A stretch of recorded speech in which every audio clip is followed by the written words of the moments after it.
Lovely. I'd like to share a clever and very easy tool with you, which I find helps me feel brave, calm and focused. It's called anchoring. Just like a boat that bobs along being carried by the wind and waves, when we want it to stop and stay in the same place for a while, we drop its anchor. The same goes for us. Like a boat, we're blown around and tossed by the waves of life. Everyone will have their own anchor, as it's very personal to you. The anchor I use the most is thinking about my dog, Spence. It works in a couple of different ways.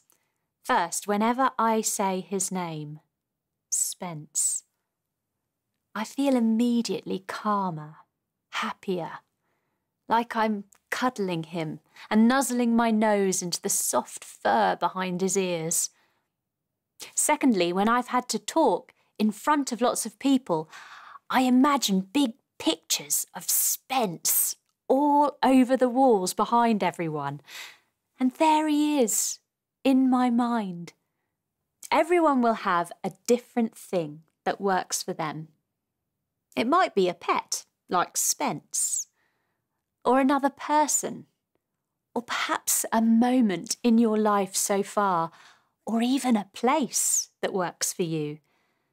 Something that you can call up and remember right when you want to feel good.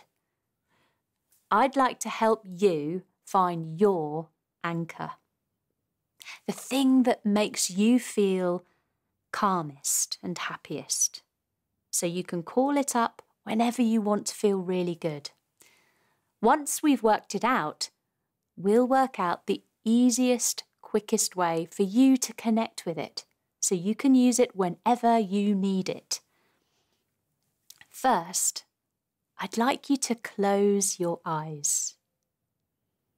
Be nice and still here. Breathing. Getting used to having your eyes closed and listening to my voice. I'd like you to think about a time or place when you felt calm and relaxed, strong and comfortable.